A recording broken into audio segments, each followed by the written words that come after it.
Later this week, on October 22nd, we'll celebrate the feast of St. John Paul II.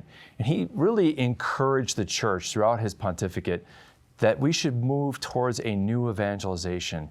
And when St. John Paul II thought about a new evangelization, he wanted to take us back to the 50s, not the 1950s, but the 50s AD, to that original evangelization of the early Christians, of St. John, the beloved disciple, and St. Paul, the apostle, going out and bringing the good news to the world.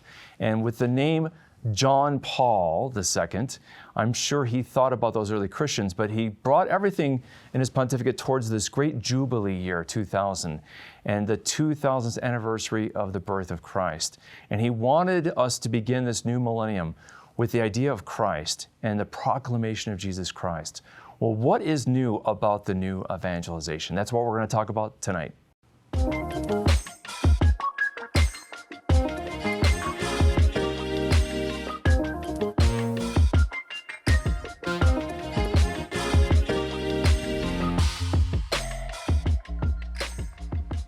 When I think about St. John Paul II and the new evangelization, here at the Augustine Institute, that was really the inspiration for this institute. And I'm really happy to have a good friend and colleague of mine, Dr. Sean Innerst, who is the dean here at the Augustine Institute and been a professor at the founding and our founding dean as well. And I really want to share and reminisce with you, Sean, about the new evangelization, because I think a lot of people thought this idea of a new evangelization was a fad, that it was something that just came for maybe a couple of years or for a decade, but it really has legs because it's a mission that's bigger than a theme for a 3-year church project, isn't it? Oh, absolutely, Tim. Obviously, evangelization itself is a part of the church's essential mission. Second Vatican Council made that very clear. Pope John Paul picked up on that, of course, as had his predecessor, Paul VI. So the church is always engaged in the work of evangelization. As you suggested, that extra adjective "new" suggests that we ought to be newly about the work of evangelizing, but the church is always evangelizing. So yes, it has legs. It does, and I think that when John Paul, throughout his incredibly impactful and long pontificate, he was a magnanimous person. He thought big. He went big. And so I think of him looking at the new millennium and this idea that the church needs to re-embark in the West. And do you think that as he looked at the church in the West, when he thought about a new evangelization and a new springtime for the church, you could kind of say, well, if there's a new evangelization, the old had kind of gotten worn out. And if that there's a springtime, that maybe we're in winter. I mean, a lot of people think that John Paul was, naively optimistic, but he had great hope, but I don't think he was naive when he talked about these things. No, not at all. As a matter of fact, in his very first encyclical, The Redeemer of Man, in English, he mentions the coming turn of the millennium. And he also mentions the necessity of engaging in a new or re-evangelization. So right from the very beginning of his pontificate, he recognized that the church was floundering a bit in terms of its evangelical energies, which Paul VI had already referred to in his document on the same topic. And in that first encyclical, he talks a little bit about some of the initiatives that Paul VI had suggested, but then he also talks about certain shadows, we could call them, that had entered into the church's life and a kind of waning of evangelical energy. He speaks specifically of a kind of what he calls a hyper self-criticism within the church. And so he sees a new direction as necessary throughout the life of the church, a kind of reorientation, but that's going to also include the church's apostolic work and evangelization. Along those lines, 2 years before he's made Pope, so he's made Pope October 22nd, 1978.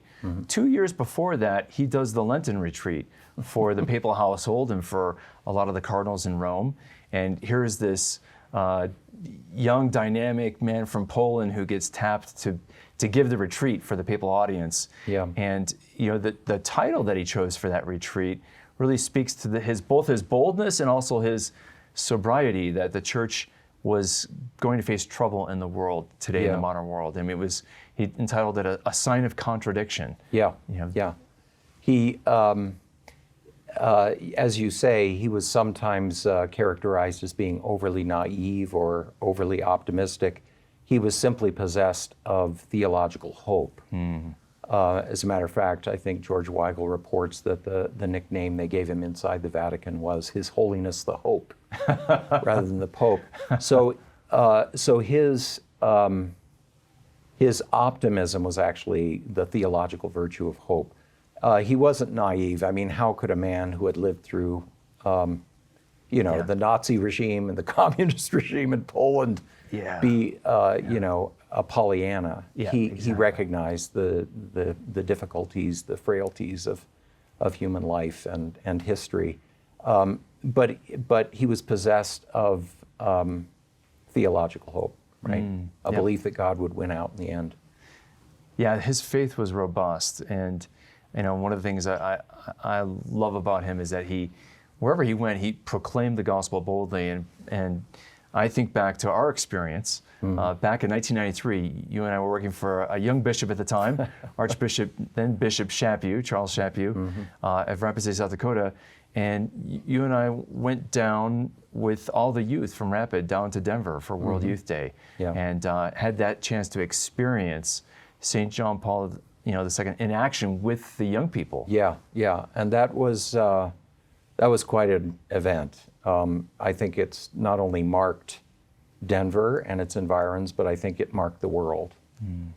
It set a kind of trajectory for the whole of the West, especially the United States. It certainly touched our lives in a particularly acute way, and launched us on a journey we couldn't have calculated in advance. But it was a remarkable event. And of course, the World Youth Days were an important part of JP2's program.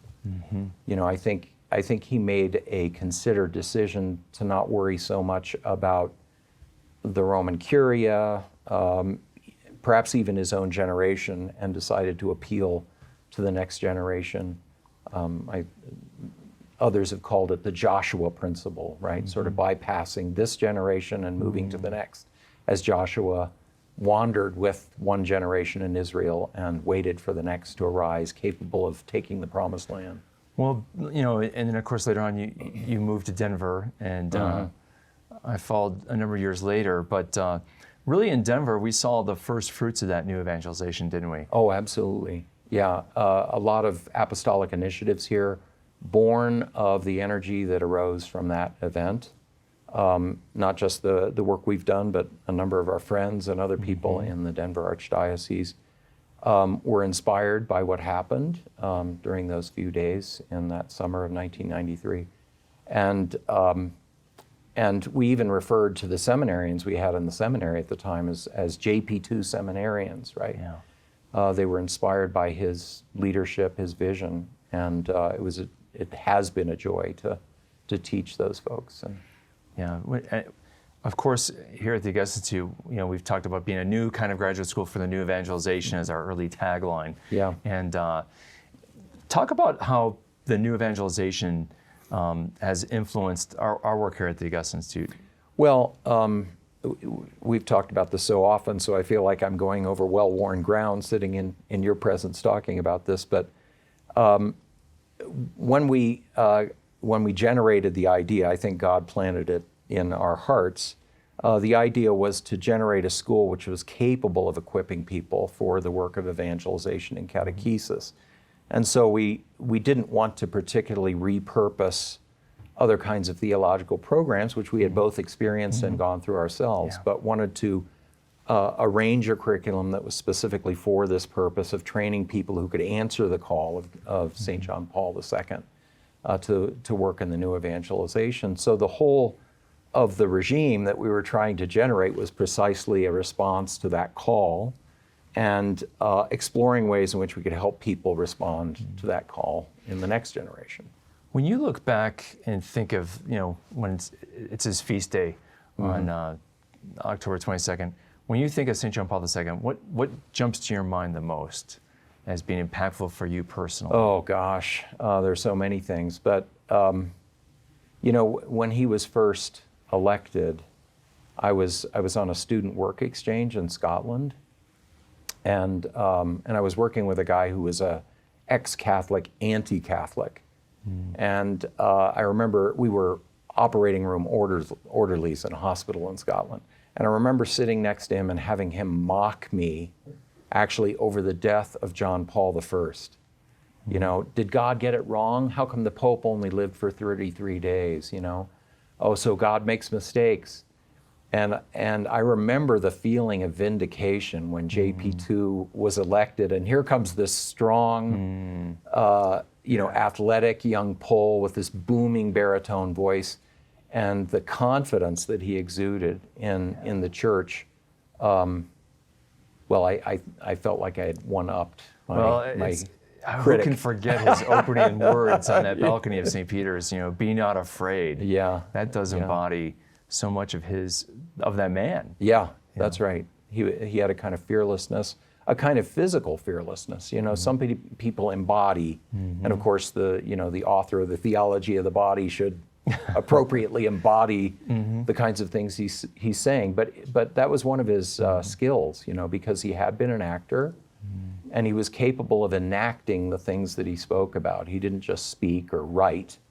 He was a world figure on the world stage, and had a physical presence that was moving, and he gave this sense of confidence, which was infectious. You know, we grew by his confidence. So that was a very prominent feature of JP2's style, at least in the early days. Of course, he declined with age over his long pontificate. When we think of his legacy, there's so many things to talk about, but what stands out in terms of John Paul's legacy that he's left the church? Well, I'd say actually, this is a little bit more arcane kind of point, but he made certain associations in the way in which he framed evangelization, which we're still learning from and applying. And one of those is, as I said before, the importance of enacting things. He wrote a book called The Acting Person, and his theology, his ecclesiology of evangelization or mission, included the necessity of acting out in accord with your inner dynamism. So he would always say things like, "Christian, be who you are."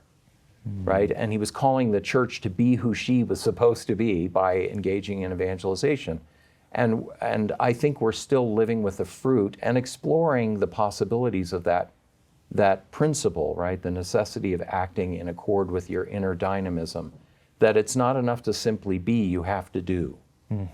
And so that I would say that's part of his theological legacy as far as the mission of the church is concerned.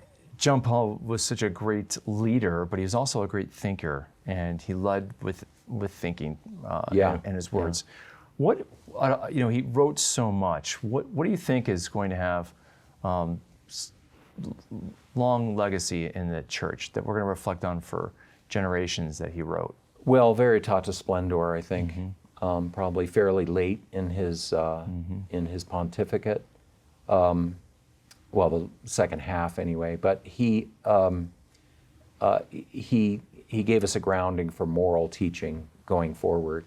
He did something interesting in that document and in others. He tried to ground moral teaching not just in the natural law, which had sort of been the pattern from 1968 Humanae Vitae forward. He wanted to connect everything with Scripture. So, you know, each one of the chapters features a Scripture quote, which he cites as a biblical foundation for a moral theology. So he was trying to. He was profoundly evangelical in all the works that he did in terms of citing the gospel itself. And in that work in particular, he sets us off once again in a fruitful new direction in moral theology. That, in addition to the wonderful work he did as regards missiology, you know, the church's work of mission. Talk about the Catechism of the Catholic Church. That was a big project. Yes. I mean, this man John Paul was a man of big projects, right? Yeah, so yeah. Where does that fit into his plan? He's got a plan to renew the church. Yeah. Where does the Catechism fit into that plan? Well, it was a very important project, both for he and his right-hand man, then Cardinal Ratzinger, Joseph Ratzinger. In his document on mission, the mission of the Redeemer, he says specifically that the failure of mission is, or to engage in mission, is a crisis of faith. And he meant not simply the act of faith, but the content of faith. So I would say he set upon a kind of true two-pronged attack, right? One, the church needs to engage in mission to be what she really is, right? But she needs to be armed with the requisite content of the faith in a renewed expression for our time in order for that crisis of faith to be overcome. So the church can't engage in mission without having a gospel to proclaim. So the Catechism, I think, was an important element in the work of the, it occurred 20 years after the council. That's where the instigation came from, the Synod of Bishops. And I think both he and Ratzinger recognized that without a handbook for that work of proclamation, that the mission couldn't get underway. And there were a number of misunderstandings about the content of church teaching, which had sort of come to be abroad in those days. And so he really thought, this is absolutely necessary. We need a handbook for evangelization in terms of the content of the faith. So do you think that idea of having this handbook on the content of the faith came out of the confusion that followed? Pope Benedict has talked about this, the confusion that followed the Second Vatican Council, and he was trying to clarify the church's teaching. Is that part of what he was doing? Yeah, absolutely. And the Synod of Bishops speaks of this. The typical phrase is bright spots and shadows, right? So, there are certain advantages which have accrued to the church since the Second Vatican Council, a kind of openness to the world, a certain new energy. But there were also a lot of people who were spinning the council documents in ways that caused theological misunderstandings. And of course, there was the huge controversy over Humanae Vitae under Paul VI, which JP2 had helped to frame, apparently, right? We now know. So he realized from his own experience, I think, episcopal experience, and having seen what happened with that revolt during the papacy of Paul VI, the necessity of the promulgation of the Credo of the people of God under Paul VI, which was sort of a minor version of the same kind of thing. And he recognized that there were these, there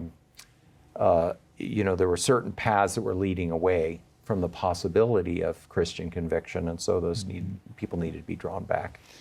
Well, you talk about these paths that both John Paul II and Pope Benedict were worried about people, changing church teaching and using Vatican II as cover, the spirit of Vatican II. The spirit of Vatican II. But now, Sean, there's people out there, and it seems to have grown over the last several years, that on a more conservative side, who even question the validity of Second Vatican Council. I mean, what would John Paul say to that? Well, he was a champion of the council, and not just a champion of the council, he's one of the framers of the council. He had numerous interventions on the council floor as then an auxiliary bishop, because he was auxiliary bishop before he became Archbishop of Krakow.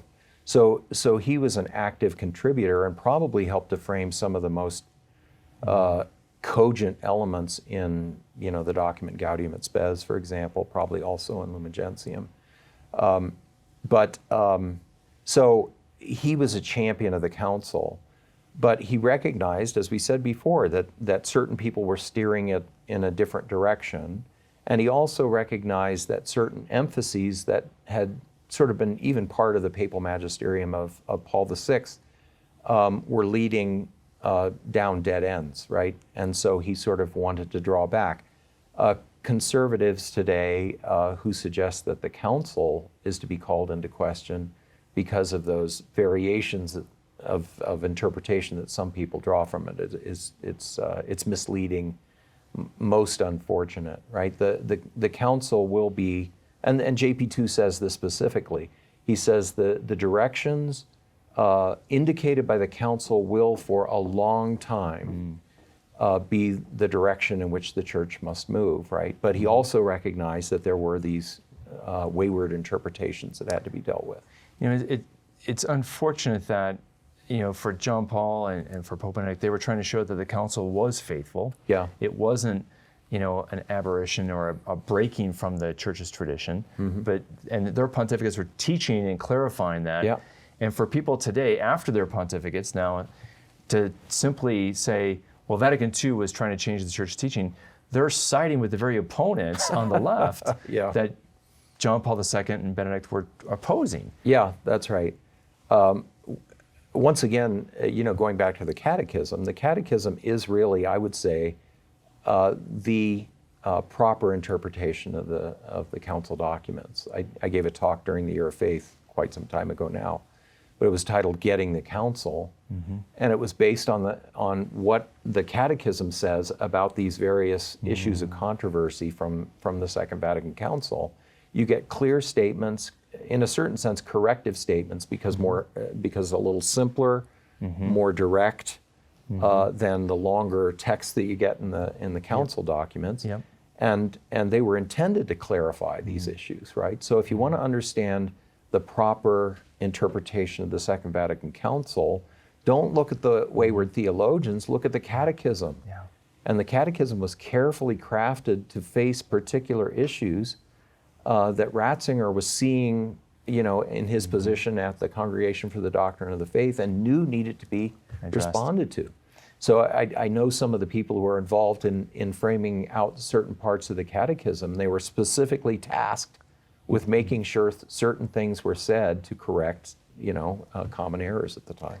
So it's a tremendous resource. Well, the Catechism is a great aid to understanding the Second Vatican Council and clarification. That was one of his drives for that. Well, when we talk about St. John Paul II, he's a saint now, he's canonized.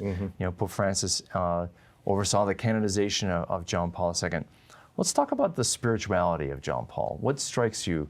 What's that spiritual energy that made him a saint? Yeah, oh my goodness. Well, he's famously understood to be a Carmelite. Jan Tyranowski, his mentor when he was a young man, actually, when he was working during the Second World War, I think in a quarry and a chemical plant, he met Jan Tyranowski, who was a layman, who was a lay Carmelite, third order Carmelite, I think. And that set him on a Carmelite trajectory. He wanted to be a Carmelite, I think. Decided instead to be a diocesan priest. He wrote his doctoral dissertation in theology on St. John of the Cross, faith in St. John of the Cross. So, which is odd because he's such a public figure. The Carmelites are famous for going and living on mountains. So maybe that's the John part of his that's name, right? Contemplative, beloved disciple. Yeah. And the Paul part is his. Yeah, is the evangelical spirit. Yeah. So he combined those two. I always had this sense about JP2 that he was a little bit bashful about having to be the man out front. He was very confident and good at doing it, and he was so wonderful at engaging his audiences, his congregations. But you always had the sense that there was a certain measure of shyness there that he had to overcome. And I think that's sort of the Carmelite, that original desire to be a Carmelite. But he put that aside, I would say, so that he could do what God had called him to do, which is to be this monumental figure on the historical stage. And so for me, I've always interpreted that as an act of extreme self-abnegation, right? He, because he knew he had the skills to do this well, he put the desire for silence and solitude aside and did what had to be done. That's a remarkable, and I would say particularly modern form of spirituality, right? That not that we think less of those who engage in the contemplative life, but having to lay that aside for the sake of souls is a particularly modern call, I would say. Talk about his Marian Devotion. That was something that a lot of people thought, well, this is kind of coming from the old world. He's coming from Poland. Yeah. that was some of the criticism, but he had a great love for Our Lady, didn't he? He had a deep love for Our Lady. Of course, he was consecrated to Our Lady in accord with the pattern laid out by St. Louis de Montfort, and took that as his motto, totus tuus, from the time he was a bishop. So he just took his episcopal motto and made it his papal motto. And it wasn't just an emblem for him, as we know, right? He lost his mother when he was 9, and he needed another one. Yep. So he took the Blessed Mother, and she remained by his side throughout. When he was during the assassination attempt, of course, in 1981, it happened on the feast of Our Lady of Fatima, May 13th, and he believed that her hand had guided the bullet away from, vital organs, and he credited her and actually had the bullet placed in the crown of Our Lady of Fatima in the shrine in Fatima. He saw that Our Lady was with him, and she had guided him to do what he needed to do, and she was a constant maternal presence for him. And he did a great work of reviving Marian piety in the church. It had just begun to wane a bit after the council. People were beginning to think, well, this is old-fashioned. And here comes this, pious Pole. Young and vigorous. Yeah, young and vigorous, so he doesn't look old-fashioned, but he holds to this tenaciously and lovingly, right? So it's a beautiful thing that you see in him. I wanted to mention, there's a picture of JP2 from his old days as Archbishop of Krakow, wearing full pontificals, with the gloves, what a bishop wears at solemn liturgies, but with a pair of Ray-Ban sunglasses. And one of my friends who was Polish told me that he did that specifically, right, to indicate where everything we ever have been, right, with all the accoutrements of the bishop, but we're also absolutely current. We're here now. We're not a museum piece, and that was part of his gift, right? He clung to everything that was part of the church's tradition, but he made it new. He had this capacity to do that, and you never thought of him as a fuddy-duddy or old-fashioned. Well, some people did, but for the youth of the world and for those of us who responded to his call, he was current. He had the Nova et Vetera, right? Yeah, the that's new and right. the old. That's right. Beautifully combined. Yeah. What do you think in terms of, he had this great love for the gospel and proclamation, and I know that here at the Augustine Institute, we try at the graduate school to teach a lot of John Paul's theology, and there's a theology summit coming up. Why don't you just tell us what that is? Yeah, great. Thank you for that. On Friday, November 12th, we're having a virtual theology summit here at the Augustine Institute. And anyone who might be a prospective student or interested in studying theology at the graduate level, we would invite you to enroll. It's a 2-hour presentation by 7 of our professors, brief presentations. Yep. But you'll get a great sense of what we do here at the Augustine Institute, and you can find out whether or not you might be interested in joining us here in our scholarly community.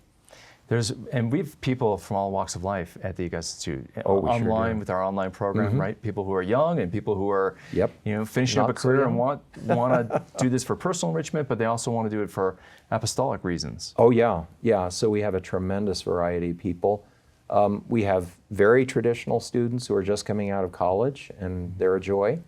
But so also our older students and our non-traditional students and folks engaged in all walks of life, as you say.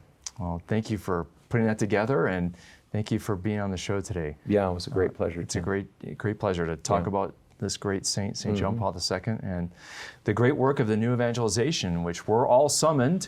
John Paul made that clear, and the Church and our Holy Father Pope Francis has made that clear that all of us are responsible for being agents of this new evangelization. And there's a lot of hope for that new evangelization because it could bring conversion to this world.